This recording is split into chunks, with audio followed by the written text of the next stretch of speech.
All right, we're here with Greg Riley today. We're taking apart this motor to redo it. It threw a belt and overheated, and so we were going through it to refix it. So he's turning. We're separating the transaxle from the engine right now, and then we're going to take the oil pan and the bell housing off so we can replace those gaskets.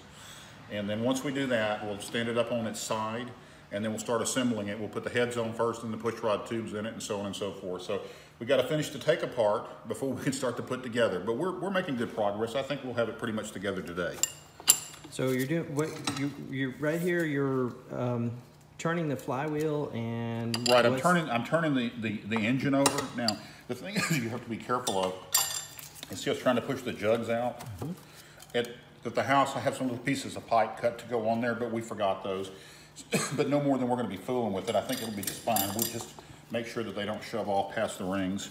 And all I got is one more bolt in there on the bell housing anyway. We're in business, so. You turn it with a 3/4 inch, and that moves the pistons around. And what are we trying to accomplish here? We're actually taking the torque converter loose from the flex plate. The flex plate will remain bolted to the crankshaft. Mm-hmm. Okay. And there's three bolts that hold that together. Essentially, when we separate it, we want the torque converter to stay with the transaxle. Okay. The main reason for that at this point is because if it doesn't stay with the transaxle, it's going to leak a bunch of transmission fluid. So we just want to make sure that it stays with it, and that the hub on that torque converter stays, or that hub on that torque converter stays in that seal. Okay. If it doesn't stay in there, it's not a big deal. The only advantage is that we hopefully don't make as big a mess. So. Okay, we have the bell housing apart. Okay, this appears to be, see how the size of these bolts right here?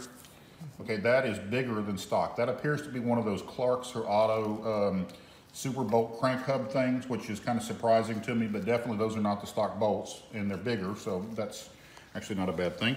Also, part of what I was talking about is we're going to replace the torque converter seal here, and then we're going to pull the bell housing off, and we're going to replace the bell housing seal and the oil pan gasket. Those things are easy to get to now with the engine out of the car, but if we put it back together and it leaks, well, for some of that stuff, the engine's got to come back out to fix it. So it only makes sense to spend a couple bucks on extra gaskets and seals and fix all that stuff now.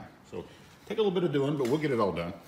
Okay, and we were saying that we have this on a homemade engine table that we built out of construction scraps, and that makes life a lot easier. Yeah, you have to have something sturdy to work on these things on. I actually have one with casters on it in my garage so that I can wheel it around, but any kind of table like this is good, but you got to remember this thing weighs several hundred pounds, so make sure you make it stout enough that it'll support it. You certainly don't want the table coming apart or anything like that. And that's 2x12s with 4x4s. I don't think we have anything to worry about. And the other thing too is the getting on the table. Otherwise, you're doing this with everything you do on this thing, and boy, it starts to work on your back after a while. So. And we strapped some boards to the motor mounts, and with the help of a couple of neighbors, we heaved this up onto the table without an engine hoist. Anyway, so we'll pull this off, the flex plate and the bolts and all that stuff off first, and set that aside. Then we're going to stand it up on the end and pull the oil pan off. Then we have to lay it back down to pull the bell housing off. So it's kind of like we're going to wobble it around 2 or 3 times to get it like we want it, but we'll get it there. So, all right, now I'm going to need you to help me for just this side I'm holding, and Greg's going to use a $40 Harbor Freight electric impact to take off these bolts. Actually, I've already loosened some of them, but I'll just kind of show you. There you go. I actually already broke them loose, but you get the idea. So that impact really makes a difference. All right, what's next? Well, we're going to pull this off and set it aside, and then what we're going to do is we're going to stand it up on the bell housing end and pull the oil pan off, and then lay it back down and clean the bell housing and seal and all that stuff and put it back together. Okay, we're taking off the bell housing, and it's about 6 bolts, 9/16. The longer ones go at the bottom, the shorter ones are up at the top. Yeah, those are actually 3/8 16 is the actual size of those bolts, and then the length of them varies about, I think it's 3/8 or 1/4 of an inch between the top ones and the two on the bottom, or two right here, wherever they are. Anyway, there's 2 that are longer. And we're using our 9/16 Harbor Freight. Yeah, which is perfect for taking it apart, but not for reassembling. You never use an impact for reassembly, only for disassembly.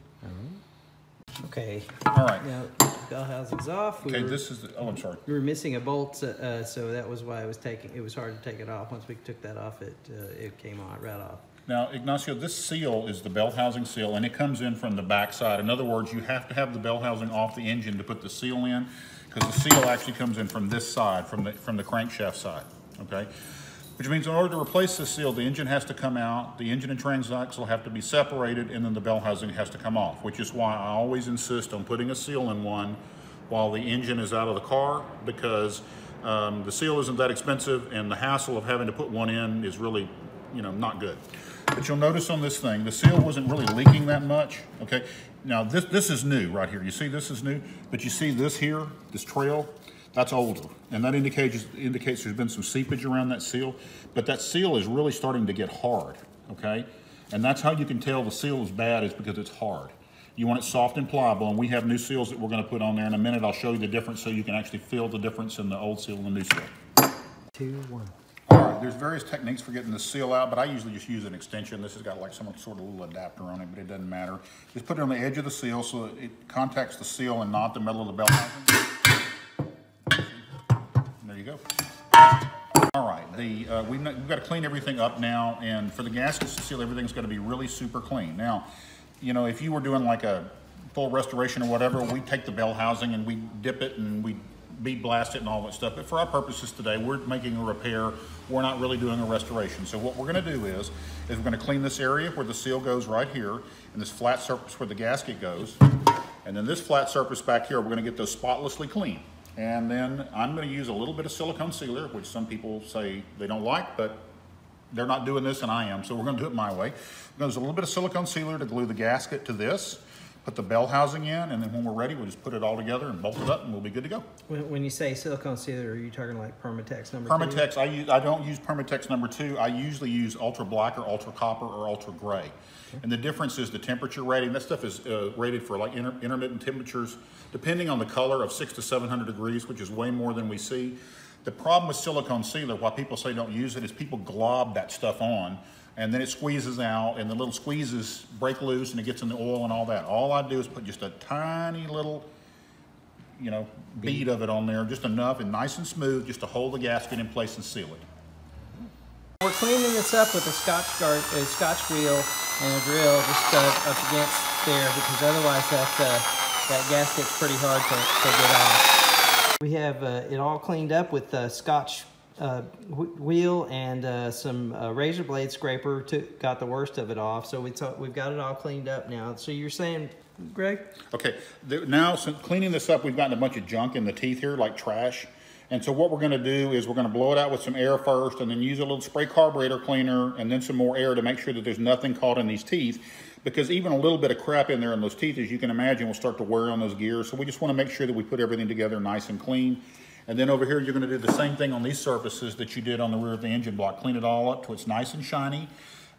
All these surfaces, and in here where the seal goes that I showed you earlier. And even on the bottom right here, this is where the oil pan seals, so that's got to be cleaned up too.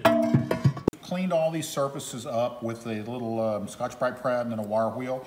Now over here, if you recall on this one, I told you there was some trash in these gears. First we blew that out with air, and then we sprayed it with some brake cleaner and blew it again. Now the surfaces look pretty clean, right? Okay, so put a little brake cleaner on there and wipe that like that. See that? You want to wipe that off until when you wipe it, it's perfectly clean. Okay, so we're going to use 2 or 3 different paper towels. We're going to go over it several times. You want to do that surface, and you want to do this surface here. And like I said, we're just going to keep wiping it off until we get a clean paper towel. The same thing up here. We're going to do the same surfaces up here that we cleaned up. And I'm just showing you for demonstration purposes, because it's going to take a minute to clean it all up. Wipe it all off, okay? But when it's clean enough, when you have it clean enough and you wipe it with the rag like that, there won't be anything on the rag. And as I said, I use a little tiny bit of silicone sealer, which some people don't like. But if you get everything nice and clean, the silicone will stick to where it's supposed to stick.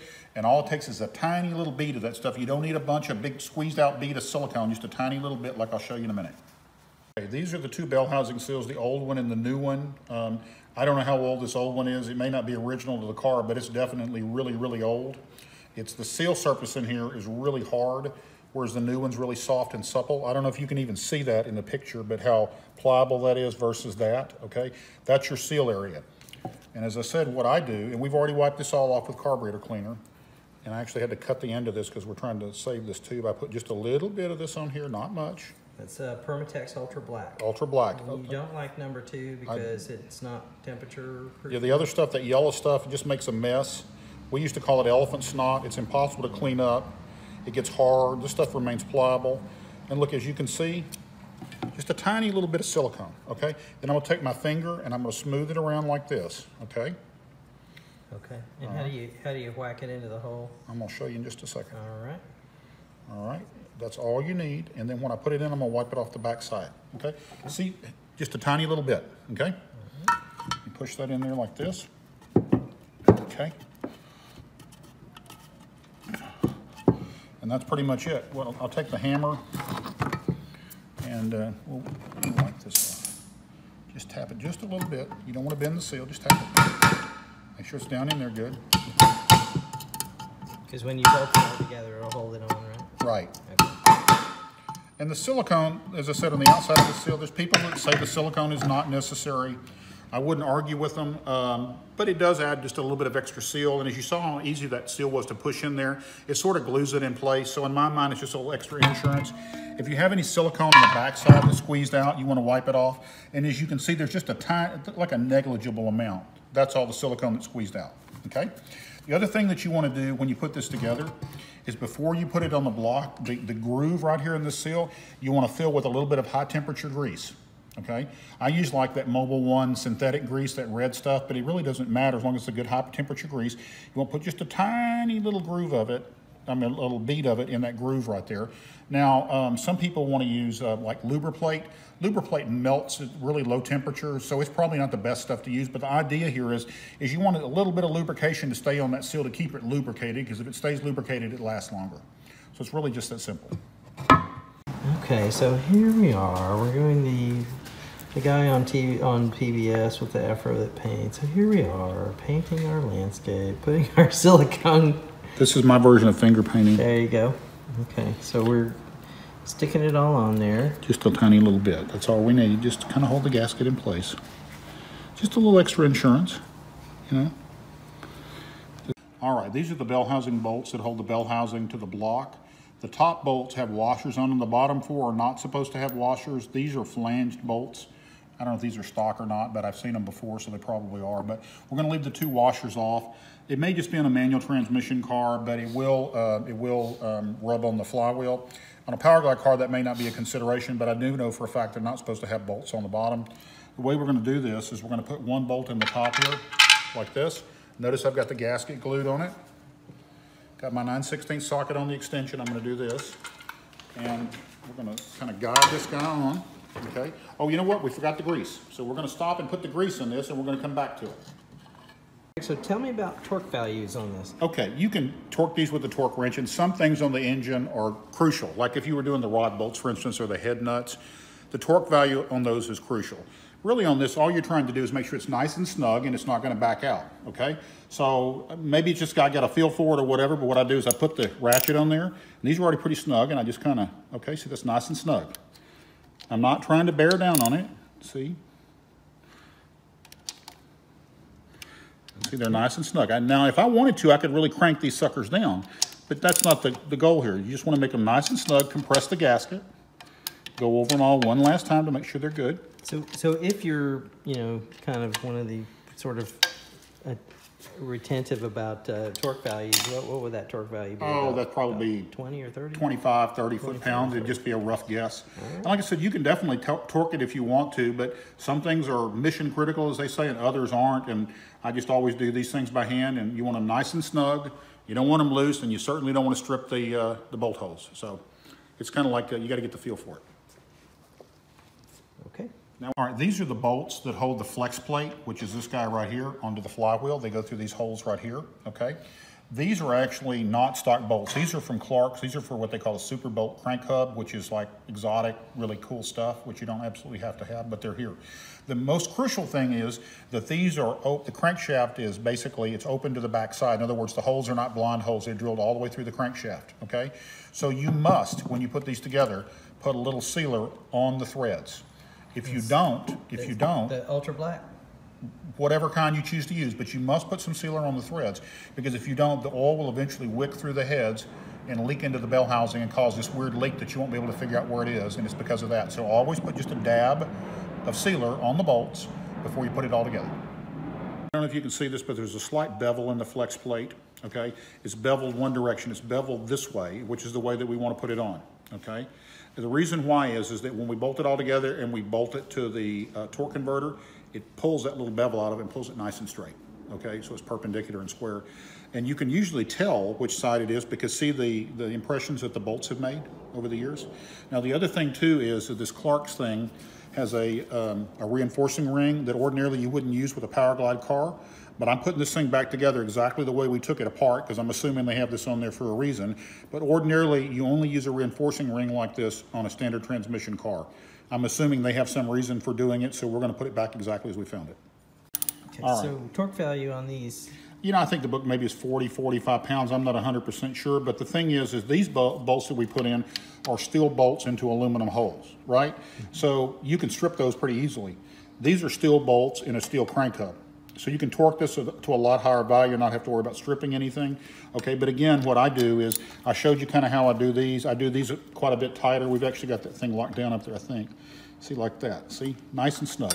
I'm kind of putting my weight into it here. I can feel it move just a tiny bit. And like I said, if you feel uncomfortable, get a torque wrench. I mean, I've got a torque wrench, but I've done these 1,000 times and I've never had one come apart. I've never stripped anything. So that's good to go. We have this turned on its head. We're going to put the oil. Right, we stood it on the bell housing end now so that we can work on the oil pan. Like I said, the oil pan comes off before you take the bell housing off, so you got to go the reverse. So we've already got the bell housing and the flex plate and all the seal and everything back on. We're going to clean all this up. We're going to put the oil pan back on it and then lay it back down so we can put the heads on it. Okay. In looking at this thing, I noticed that somebody has had this oil pickup out of it before, and you can clearly see that they've beat on it and all that, okay? That isn't the part that concerns me. What concerns me is it's bent up this way, okay? So it may not be fully immersed in the oil, or even if it is fully immersed in the oil, it may be enough out of the oil if you corner quickly or accelerate or whatever, that the oil surges away from the pickup and it cavitates. So we're going to heat this thing up or do something to try to bend it back into shape. If we can't bend it into shape, we'll go find another one, but we're not going to leave it like that because it shouldn't be like that. And the other thing too is when you go to put these things in, there's a better way to do this. You don't have to beat them up, okay? There's actually a little tool you can buy that clamps to this thing, and then you tap it in. It's like I don't even know how much the tool costs, but it doesn't matter. This is not correct, and I would never allow an engine to leave my shop like that. All right, my original idea was to grab this with a pair of channel locks and bend it down just a little bit, okay?